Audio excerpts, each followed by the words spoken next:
He bought the gun that morning, a 9mm pistol, purchased in Paris, March the 12th, 1932. By afternoon, he was lying on his bed on Avenue Victor Emmanuel III, a bullet through his heart. In a Stockholm safe, 1,000 miles away, sat 42 forged Italian government bonds. $143 million in paper he had signed himself, misspelling the same forged signature 3 different ways across the set. Nobody outside that room knew it yet. In 8 weeks, auditors would open that safe, and the largest financial fraud the world had ever seen would finally have a name attached to it. His name was Ivar Kreuger, Stockholm engineer, match manufacturer, and by the late 1920s, the man who controlled roughly 3/4 of every match struck on Earth, a fact most of his investors half remembered and mostly ignored. He was also, by then, personally lending money to entire countries. Nobody had asked how a matchstick salesman came to have that kind of cash. That question was coming. It just hadn't arrived yet. The underlying business was real, and it was genuinely good. Swedish Match, his flagship company, held somewhere between 2/3 and 3/4 of global match production by the mid-1920s. He had helped pioneer the modern safety match, moving the dangerous red phosphorus off the match head and onto the striking surface of the box. It worked. It sold. And it gave him something almost nobody else in interwar Europe possessed: a boring, reliable, cash-generating product nobody could live without. He used it as a door. Post-war Germany needed reconstruction money it couldn't easily borrow elsewhere. So did Poland, Romania, Greece, and Yugoslavia, each for its own reasons. Kreuger offered all 5 governments long-term loans at reasonable rates, $125 million to Germany alone, with none of the scrutiny a normal bond market would have demanded. In return, each country granted him something no rival could touch: a statutory, government-enforced monopoly on matches within its borders. He wasn't selling matches to these governments anymore. He was buying their monopolies with money he didn't fully have and calling it a loan.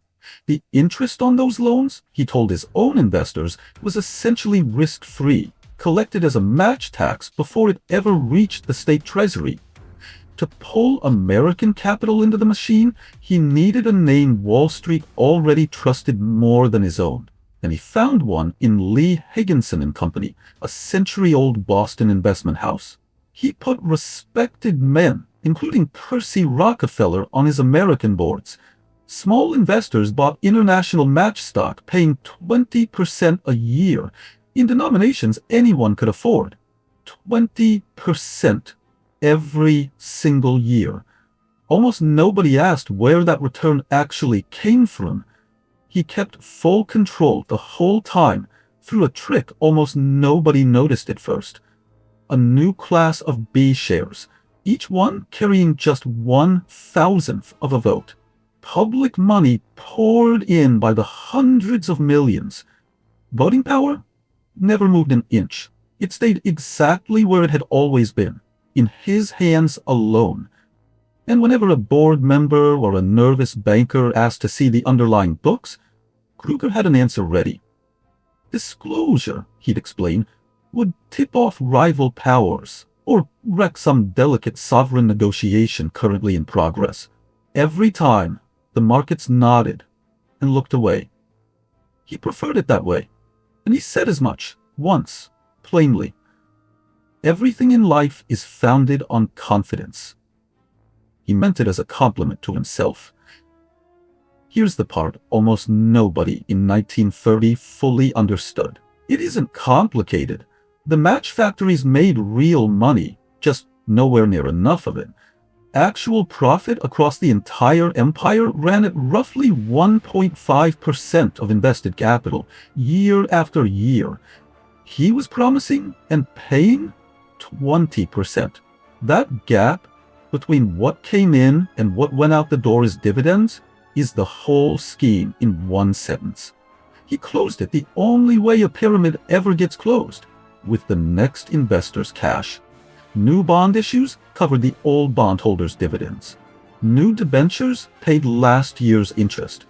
Underneath it all sat a maze of offshore shells, the largest of them a Lichtenstein entity called Continental Investment Corporation, paying a flat tax of 60,000 francs a year in answer to precisely no outside auditor. Inside that maze, losses simply became profits on paper. A subsidiary needed a stronger balance sheet before a new bond issue.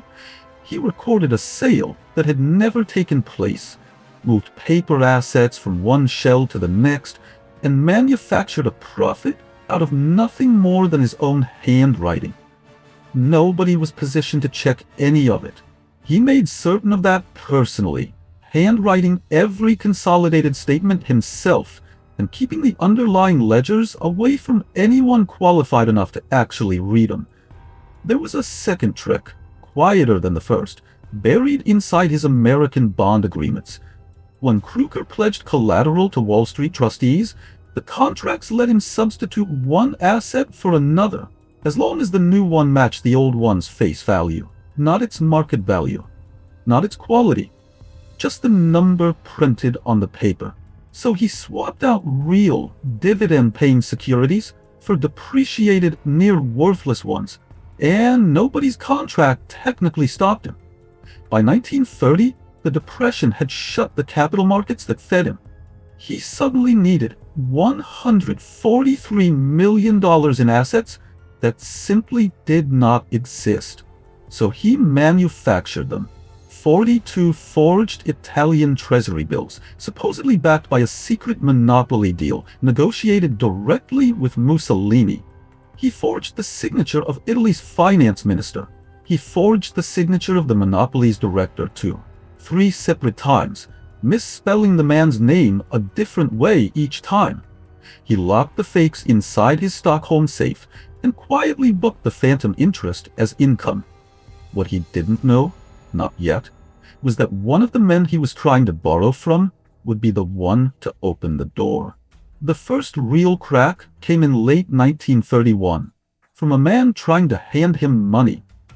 Sosthenes Ben, of International Telephone and Telegraph, agreed to advance Kreuger $11 million, on one condition: a routine audit by Waterhouse. The auditors took almost no time at all to find a $6 million hole. Ben walked and demanded his advance back on the spot. Kreuger had just handed a competent outside accountant a single loose thread, and he had no way of knowing how fast the rest would unravel once someone finally pulled it. He spent that winter running out of road. March the 1st, 1932 brought debt payments and dividend obligations he could not cover. Not from real revenue, not from Sweden's own central bank, not from anyone at all. He begged the Swedish government for emergency credit, and got it, on the strength of a prime minister willing to stake his own office on the loan. It didn't matter. By early March, he was back in Paris, out of moves, out of time. The collapse, once it began, took less than a fortnight. Nothing like the 11 years it had taken to build. Kreuger died on the 12th. The audit began within days. On April the 5th, Waterhouse issued a preliminary report confirming the figures had been falsified from the start.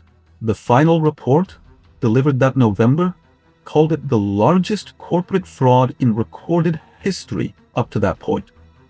Lee Higginson and Company, the century-old Boston house that had staked its entire name on him, collapsed alongside him, forced into liquidation. Scandinavian Bacon's own managing director resigned. Sweden's prime minister, whose government had approved those last emergency loans, was gone within weeks. In New York, trustees for International Match sued the American directors, Rockefeller among them, for over $100 million in damages. Hundreds of thousands of ordinary bondholders across 2 continents watched securities once worth thousands of dollars settle at a few hundred. Some institutional blocks lost 92% of their value in under 2 years. His own brother spent decades afterward insisting Kreuger had been murdered by rival bankers. The forensic record never supported it, then or since. Suicide, driven by insolvency he could no longer outrun. That was the finding in 1932, and it remains the finding today. Congress took it personally.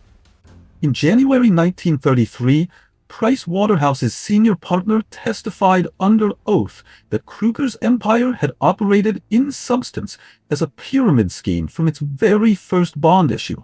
Within 2 years, that testimony helped write the Securities Act of 1933 and the Securities Exchange Act of 1934, and created the agency that still audits American markets today, the SEC.